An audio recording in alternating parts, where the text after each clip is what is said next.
Bonjour Philippe Louis Dreyfus Bonjour à vous. et bienvenue sur le plateau du Talk du Mondial des CCE.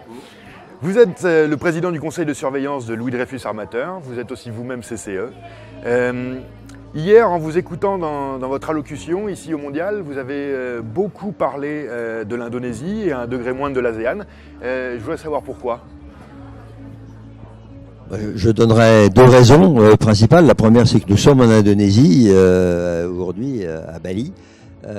Donc c'est une première raison. Et la deuxième, c'est que l'Indonésie est pour nous, dans cette région du monde, l'ASEAN, le pays où on a le plus développé nos activités, où nous employons le plus de monde à Jakarta et dans plein d'autres villes d'Indonésie. Nous avons ici une filiale commune avec le groupe Sinarmas Golden Agri qui s'appelle SLM, Sinarmas Louis Dreyfus Maritima, et qui s'est énormément développée depuis 2 ans et demi, puisque nous avons plus de 1000 personnes aujourd'hui et nous sommes à peu près 100 millions de chiffre d'affaires après 2 ans d'existence, mais avec beaucoup plus d'ambition que ça pour l'avenir. Donc c'est d'abord l'Indonésie, même si nous sommes présents à Singapour, alors là dans le maritime, dans le shipping plus traditionnel de transport, avec des bateaux de transport de moyenne et de grosse taille, avec une filiale qui s'appelle LD Bulk, et nous sommes aussi présents. C'est pas vraiment l'ASEAN non plus, enfin c'est l'Inde, pays qui est plus à l'est et pays certainement plus difficile que les deux premiers que j'ai cités.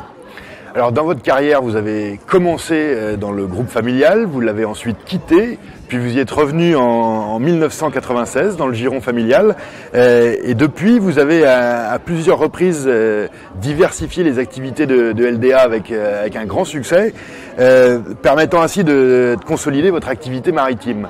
Ce que je voudrais savoir, c'est quelle est la prochaine étape, et ce que je veux dire par là, c'est quel est le futur de l'activité maritime ? C'est une très très bonne question.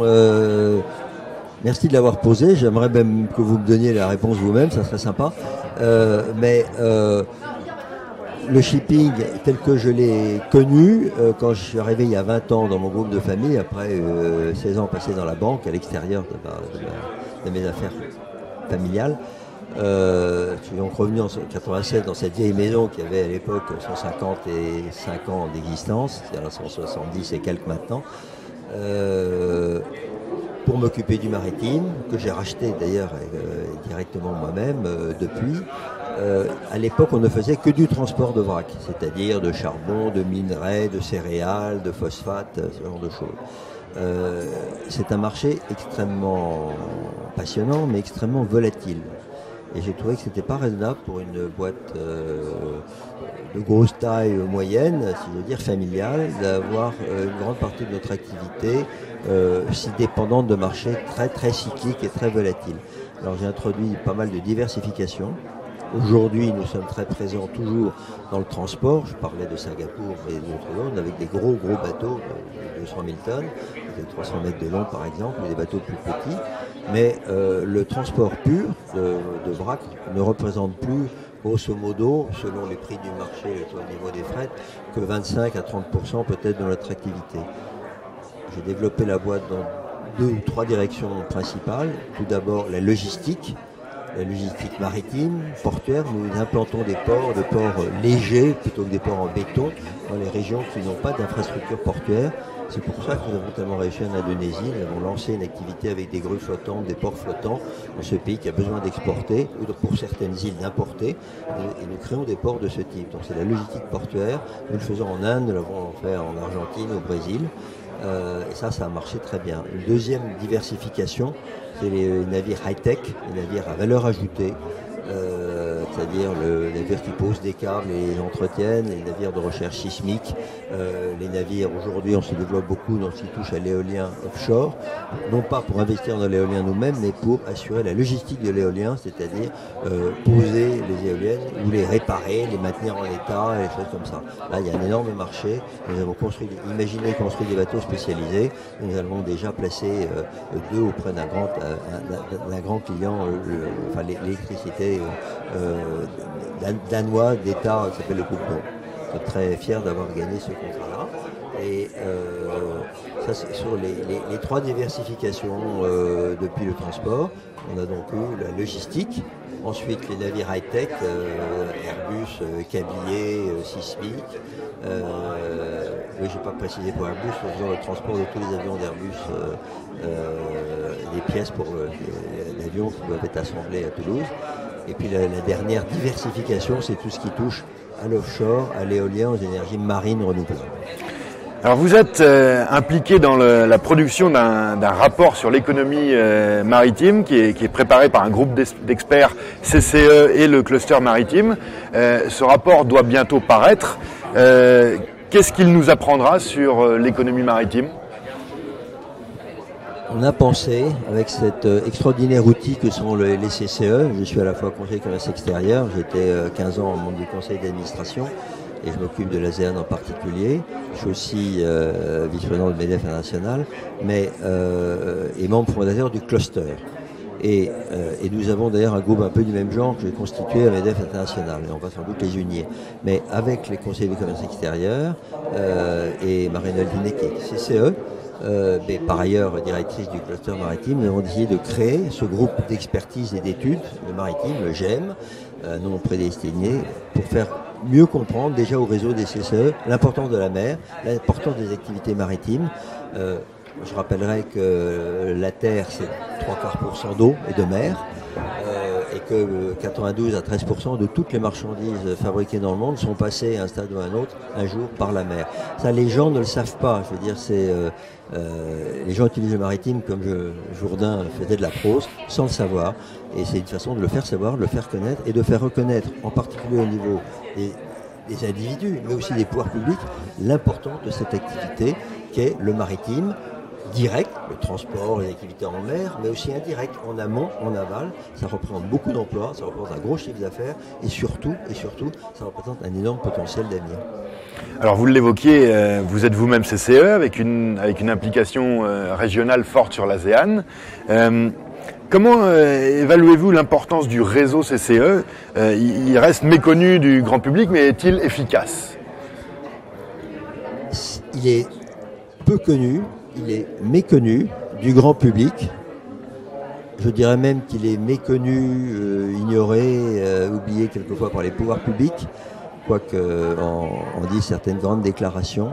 Or, c'est un des plus beaux outils dont un pays puisse disposer de connaissance du monde économique, de connaissance du climat des affaires dans des pays et de connaissance par des entrepreneurs locaux, par des gens du business, pas par des théoriciens ou des gens qui sont des soi-disant experts, sont des gens qui sont confrontés chaque jour, dans chaque pays, dans chaque région du monde, aux difficultés, aux atouts, aux chances, au potentiel de ce pays et qui passent ces informations au réseau et c'est d'ailleurs notre mission de départ, au pouvoir public. Et c'est un réseau essentiel qui est peut-être le plus important, le plus utile qu'on puisse avoir, souvent méconnu, et c'est bien de le faire mieux reconnaître par les gens du réseau eux-mêmes, mais également par les pouvoirs publics et également par les autres entités trop nombreuses qui s'occupent de commerce extérieur et d'exportation en France. Nous pêchons un peu par là, c'est un autre sujet, mais nous avons une mosaïque d'organismes qui défendent la France à l'international. La soi-disant so-called équipe de France à l'export. Pour moi, une équipe de France, et j'ai eu la chance d'être international en squash. Une équipe de France, c'est des gens, des individus, mais qui le jour ils sont sous le même maillot, tirent tous dans le même sens. Il faudrait que ça soit le cas. Ça ne l'est pas encore. J'espère que ça va le devenir. Une dernière question. La France est une nation éminemment maritime. L'ASEAN et en particulier l'Indonésie l'est aussi. Qu'est-ce qui doit être fait pour qu'une collaboration économiquement fructueuse se développe entre deux nations ou deux entités qui ont cet intérêt maritime commun ? Alors c'est l'éternelle distorsion entre les accords qui sont signés entre États et la réalité. Comme vous le dites, objectivement, ce sont deux pays maritimes. L'un qui s'ignore, la France, On parle beaucoup du territoire maritime français, qui est deuxième au monde, c'est clair, mais le français de base, je reviens sur l'importance du rapport du groupe d'expertise maritime, le français de base ne le sait pas, ne se rend pas compte. Comme disait Tabarly, le français connaît la mer parce qu'il a dans le dos quand il est sur la plage en train de bronzer. Or, nous avons d'énormes potentiels, mais ces potentiels, c'est pas seulement le territoire, c'est les compétences de tas d'entreprises, de construction navale, de banques de financement naval, d'assurance, de chantiers, je l'ai cité, d'armateurs, de fabricants d'éoliennes, de poses d'infrastructures maritimes. Donc nous avons beaucoup à offrir à l'Indonésie, et c'est ce que nous sommes en train de faire, c'est ce que nous avons fait nous, en offrant nos compétences en matière de logistique à ce pays. L'Indonésie est un pays qui a des besoins d'infrastructures, qui a 16 ou 17 000 îles, donc des énormes besoins de transport d'une île, de personnes et de biens d'une île à l'autre. Mais par contre, le maritime en Indonésie, qui est un pays quand même très protectionniste, le maritime, on peut en faire si on a un mais seulement si on a un partenaire majoritaire.